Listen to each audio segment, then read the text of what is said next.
اس ہزارہ قبیلہ کا جو ان کو پچھلے کئی عرصے سے نشانہ بنایا جاتا ہے، یہ سب انٹرنیشنل طاقتیں ملوث ہیں، اور ہم نے چند مہینوں میں 4 ایسے گروہ پکڑے ہیں جو کہ شیعہ سنی فساد کرانے کے لیے شیعہ اور سنی علماء کو شہید کرنا چاہتے تھے، جس میں سے ایک اسلام آباد سے بھی گروہ پکڑا گیا، باراکو سے، اور سرگودا سے اور کراچی سے۔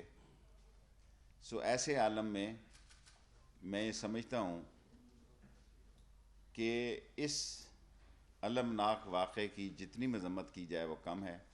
ان کے جتنے مطالبے تھے وہ سارے قبول منظور کر کے میں نے وزیر اعظم صاحب کو آ کے رپورٹ بھی سبمٹ کر دی تھی، لیکن افسوس کا مسئلہ ہے کہ بعض لوگ سمجھ نہیں رہے۔ سیاست کے لیے بڑا وقت ہے، اور آنے والے 2-3 مہینے اس ملک میں سیاست کے مہینے ہیں، لیکن شہداء کی تدفین کے مسئلے پر آج ہمیں امید ہے کہ علماء کرام اور ان کے ٹرائبل اور دوسرے لوگ ان سے بات چیت میں ہیں۔ جیسے ہی یہ مسئلہ طے ہو گیا، اسی وقت پرائم منسٹر یہاں سے روانہ ہو جائیں گے۔ وہ تیار ہیں، وہ ہزارہ قبیلہ سے ایک خاص ہمدردی بھی رکھتے ہیں، اور وہ اس ملک میں سمبل ہیں کہ تفرقہ بازی کے خلاف جو ہے، تفرقہ بازوں کو اور دہشت گردوں کو عمران خان کی یہ ایک پولیٹیکل اپروچ ہے پہلے دن سے کہ ان کو ختم کرنا ہے اس ملک سے۔ لیکن پرائم منسٹر کے بہت سارے ابھی ہمارے 2 وزراء زلفی بخاری صاحب اور علی زیدی صاحب بھی وہاں موجود ہیں، اور ہمیں امید ہے کہ یہ بات کسی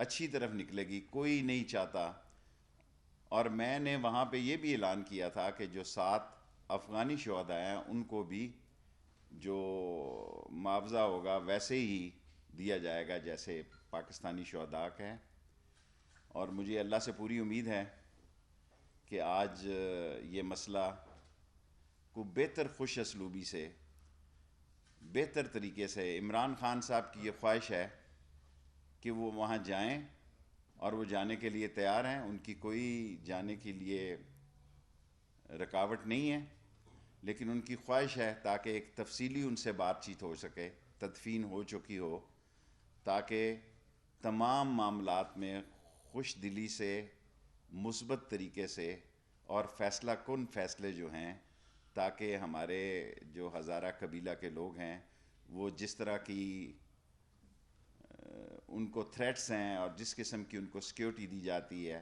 ایف سی کو آلریڈی میں نے کہا ہوا ہے کہ وہ تمام علاقے میں بڑے پیمانے پہ سرچ کرے، بڑے وسیع پیمانے پہ سرچ کرے، تاکہ ان مجرموں کو قرار واقعی سزا دی جائے جنہوں نے 10 افراد کو شہید کیا ہے، اور اس سے پہلے 7 ہمارے فوجی جوانوں نے بھی جام شہادت نوش کی ہے۔ اور میں نے اس لیے آپ کو زحمت دی کیونکہ میڈیا پہ مختلف باتیں چل رہی ہیں۔ اگر آج تدفین ہو جائے تو آج ہی شام کو پرائم منسٹر جا سکتے ہیں، وہ تیار ہیں کوئٹہ جانے کے لیے۔ بے شک جا رہے ہیں، اس طرح سے روایت پڑ جائے گی، کوئی بھی مسئلہ ہو تو آپ وزیر اعظم یا کسی اور کا مطالبہ رکھ دیں گے میتوں کے اوپر۔ اور دوسرا دیکھیں، ہماری خواہش ہے کہ میتیں ہوتی ہیں، میتیں سب کی سانجھی ہیں، اور اس کو احترام کے لحاظ سے، احترامی لمحات سے دیکھا جائے اور ان کی تدفین کر دی جائے، اور اس میں سارے علماء کرام سے بھی ہم نے، اہل تشیع کے علماء کرام سے بھی تعاون مانگا ہے، اور وہاں جو اسکالرز ہیں کچھ 3-4 لوگ، ان سے بھی کہا ہے، اور MWM سے بھی کہا ہے، اور مجھے اللہ سے امید ہے کہ یہ اس کے بہتر نتائج نکل آئیں۔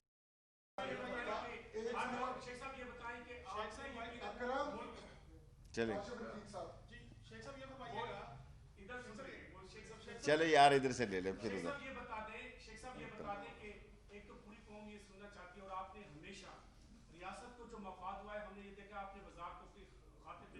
شارٹ سوال کریں نا۔ پاکستان میں پاکستان میں دہشت گردی کی نئی لہر ہے. اسلام آباد، لاہور اور کوئٹہ، پشاور میں ہائی الرٹس ہیں، اور ہمارے پڑوسی ملکوں سے انڈین را کے ایجنٹ اور انفلوئنس ایجنٹ اور جو دوسروں کے پے رول پہ کام کر رہے ہیں ان کی طرف سے تھریٹس ہیں، اور 20 افراد کو جس میں ریلیجس لیڈر بھی شامل ہیں تھریٹس ہیں، وہ ہم نے ان کو مطلع کیا ہوا ہے. جی اب آپ کریں جی کاشف. شیخ صاحب یہ فرمائیے گا کہ آپ نے تمام مطالبات منظور کر لیے ہزارہ کمیٹی کے، کون سے ایسے لوگ ہیں، کون سے ایسے محرکات ہیں جو اس معاملے کو نمٹنے نہیں دے رہے، اور ان کی ذرا ہائی لائٹ کیجیے گا کون سے ایسے افراد ہیں؟ دیکھیں، ایک ان کا معاملہ جو ہے وہ نہ میرے اختیار میں ہے، وہ بلوچستان گورنمنٹ کا خاتمہ چاہتے ہیں. وہ کیسے میں انٹیریئر منسٹر ہو کے، باقی ان کے سارے مطالبے مان لیے گئے ہیں اور جے آئی ٹی بن گئی ہے. آپ نے بہت اچھا سوال کیا کاشف، کہ آپ یہ دیکھیں کہ وہاں ڈی سی کو، ڈی پی او کو، ساری انتظامیہ کو معطل کر دیا گیا ہے. جو ان کے ڈیمانڈ ہیں ان پہ کام کرنا شروع کر دیا گیا ہے. صرف بعض لوگ اس کو پولیٹیکل ایشو بنانا چاہتے ہیں. میتیں سانجھی ہیں سب کی، جنازے سانجھے ہیں سب کے، 4 رکعت کا ہو یا 5 رکعت کا ہو، یہ بات کا مسئلہ ہے، لیکن سانجھے ہیں سب میتیں. اور تدفین کے ساتھ ہی، تدفین کے عمل میں ہی پرائم منسٹر وہاں موجود ہوں گے. جی شیخ صاحب یہ بتائیں، پرائم منسٹر نے بھی آج انٹیلیجنس اداروں کی کارکردگی کو سراہا، آپ بھی کہہ رہے ہیں. آج 7 دن ہو گئے ہیں اس واقعے کے، آپ تو کہہ رہے ہیں غیر ملکی عناصر ہیں، کون لوگ ہیں؟ کوئی تحقیقات میں کچھ ہم اس میں ایڈوانس ہیں. ہم نے بہت ساری کارروائیاں میں شیئر نہیں کر سکتا، لیکن بہت سارے ایسے ہیں. عمران خان کے جانے کی تاخیر کی بھی ایک وجہ یہ ہے کہ بہت ساری ایسی باتیں ہیں، بہت ساری ایسی انفارمیشنز ہیں جو شیئر نہیں کی جا سکتی. شیخ صاحب یہ فرمائیں، جی سلیم، پہلے تو یہ فرمائیں کہ یہ وزیر اعظم شارٹ سوال سنیں گے. صاحب نے شرط کیوں رکھی ہے تدفین کی؟ دوسرا یہ بتائیں کہ ریسانی کی حکومت بھی ہزارہ دھرنے. دیکھیں، پرانی باتیں چھوڑیں. پیپلز پارٹی کے دور میں ریسائنی نے جو جملے بولے تھے وہ ہمارا کوئی، ہم تو کہہ رہے ہیں کہ یہ ہماری شرطیں ہیں. وزیر اعظم نے شرط کیوں رکھی ہے؟ شرط نہیں ہے یہ. دیکھیں، اس نے وہاں جانا ہے، وہاں معاملات ہیں، بہت ساری چیزیں ہیں جو کہ شیئر نہیں کی جا سکتی پبلکلی. یہ آپ بتائیے گا کہ یہ کوئی ہزارہ کمیونٹی کے ساتھ یہ کوئی پہلا واقعہ نہیں، مطلب یہ وہاں واقع ہوا ہے، مگر ابھی تک اس کا کلو نہیں مل سکتا. دیکھیں، بہت سارا کلو، بہت سارا عمل کیا جا چکا ہے. بہت سارے واقعات ایسے ہوتے ہیں جو کہ مختلف طریقوں اور سلیقوں سے اس سے جان چھڑا لی جاتی ہے. سو وہ میڈیا میں نہیں آتے. اعزاز شیخ صاحب یہ بتائیے کہ جو یہ واقعہ ہوا اس کی ذمہ داری عائد کس کے اوپر ہوتی ہے؟ ایک یہ بتائیں، اور دوسرا یہ بتائیں کہ عمران خان صاحب کے اوپر ماضی میں بھی یہ الزام عائد ہوتا رہا، لوگ بات کرتے رہے سوشل میڈیا کے اوپر بھی کہ وہ اپنے قریبی جنازے پر بھی نہیں گئے. تو کیا جنازوں میں جانا؟ اعزاز صاحب، بات یہ جنازوں کی نہیں ہے. اعزاز سید صاحب، بات جنازوں کی نہیں ہے. بات یہ ہے کہ سرٹن سچویشنز، سو وہ جا رہے ہیں، وہ جائیں گے اور کسی وقت بھی جا سکتے ہیں. سو تاکہ آپ دیکھیں، اگر پرائم منسٹر وہاں جاتا ہے، اس کراؤڈ کو دور کیا جاتا ہے، سیکیورٹی کی جاتی ہے، اس سے بھی بدمزگی پیدا ہو جاتی ہے. میتوں کو کی، وہ باتوں کی، میتوں کی رسپیکٹ رہنی چاہیے. سو بہتر طریقے سے جانا بھی ایک جستجو ہے ہماری. دیکھیں، ابھی ایجنسیز مختلف نام لے رہی ہیں. اس میں داعش نے بھی نام لیا ہے اور لوگوں نے بھی نام لیا ہے، لیکن میں آپ کو ایز انٹیریئر منسٹر ابھی کنفرم نہیں کر سکتا. ابھی 5-6 دن ہوئے ہیں اتنی جلدی کہ یہ کس گروہ نے کیا، لیکن ہم سرچ میں لگے ہوئے ہیں اور ہم نے بڑے ہائی پیمانے پہ، وسیع پیمانے پہ اس علاقے کو سرچ کیا جا رہا ہے. جی کیا سر؟ 10 نکاتی جو معاہدہ ہے تحریری طور پر دونوں پارٹیوں کے درمیان، حکومت اور لواحقین کے درمیان، وہ منظر عام پر آ چکا ہے. ایسا لگ رہا ہے کہ لواحقین نے خود بیٹھ کر یہ ساری چیزیں طے کی ہیں. لیکن کیا لگتا ہے کہ لواحقین کو بھی استعمال کیا جا رہا ہے کہ 2-3 عناصر ایسے ہیں جن کی شناخت ہوئی تھی؟ مجھے نہیں پتا، میں یہاں ایسی کوئی بات نہیں کہنا چاہتا جس سے کہ ان طاقتوں کو فائدہ پہنچے جو اہل تشیع اور سنیوں کے درمیان غلط فہمی پیدا کرنا چاہتی ہے. میں اس پہ ایمان رکھتا ہوں کہ اپنا عقیدہ چھوڑے نہیں، کسی کے عقیدے کو چھیڑے نہیں.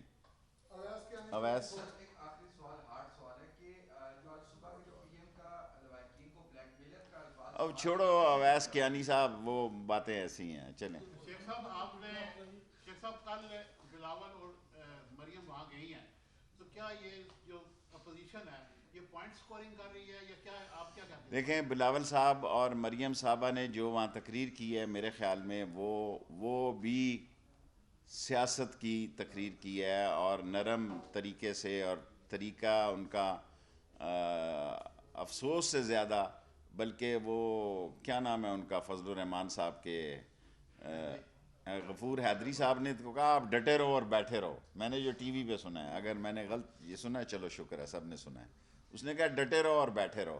بھائی تدفین ہونے دو. عمران خان کی حد تک جو مسئلہ ہے 1 گھنٹے سے زیادہ ٹائم نہیں لگے. یار تیرا سوال ہو گیا سنیں گے. جی طارق. شیخ صاحب جو افغانی شہری ہیں جو فوج میں شہید ہوئے ہیں ان میں سے کچھ کے پاس کارڈ بھی نہیں ہے، وہ مہاجر کارڈ یہ بڑا مسئلہ ہے طارق. چودھری طارق، بس میں نے تو پرائم منسٹر صاحب سے ریکویسٹ کی ہے کہ ان کو مدد دی جائے. میں اپنی منسٹری کی طرف سے چاہتا ہوں کہ ان 7 لوگوں کو بھی اگر پرائم منسٹر کی طرف سے 10-10 لاکھ روپیہ اور چیف منسٹر کی طرف سے 15-15 لاکھ روپیہ دے دیا جائے، میں ایز اے انٹیریئر منسٹر ان کو دینے کے لیے تیار ہوں. Last question. اسلام آباد کو دہشت گردی سے محفوظ رکھنے کے لیے کیا اقدامات اٹھائے ہیں؟ اسلام آباد کے لیے ہم نے بہت اچھا سوال کیا، آپ کا شکریہ. انشاءاللہ آج کل ہمیں پیسے مل جائیں گے. ایگل اسکواڈ لانے لگیں، بجائے اس کے کہ 33 چوکیاں 3 رہنے دیے، یہ بھی ختم کریں گے. اور میں میڈیا کی خاص مدد چاہتا ہوں. غریب لوگوں کی انسلٹ ہوتی تھی، داڑھی والوں کو روک لیتے تھے، پھر بھتہ کا دور تھا. اور یہ جو 6 چوریاں ہوئی ہیں ان میں سے 3 جو پچھلے 1 مہینے سے دسمبر اور جنوری میں، ان میں سے 3 ہم نے پکڑ لی ہیں لوگ، چوتھی کے قریب ہیں، 2 کا ابھی معلوم نہیں ہے. لیکن نئی گاڑیاں، نئی جو کمپیوٹرائز گاڑیاں وہیکل ہیں جس میں تمام اسلام آباد اور دوسروں کے نمبر ہوں گے، وہ ان چوکیوں پہ ہوں گے تاکہ بیجا لوگوں کو تنگ نہ کیا جائے. ہم نے اچھے کام جو کیے ہیں، آن لائن کر دیا سارا ویزا 192 ملکوں کا آن لائن کر دیا. اور عمران خان کی یہی خواہش تھی کہ ان کو تنگ نہ کیا جائے. لوگ پیسے لیتے تھے چائنیز سے، افغانی سے. 1 لاکھ کارڈ مفت دے رہے ہیں روز کا، جو پہلا کارڈ ہے. اور انشاءاللہ تعالی FIA کو بھی ٹھیک کریں گے، نادرا بھی ٹھیک ہوگا اور انٹیریئر منسٹری بھی ٹھیک ہوگا.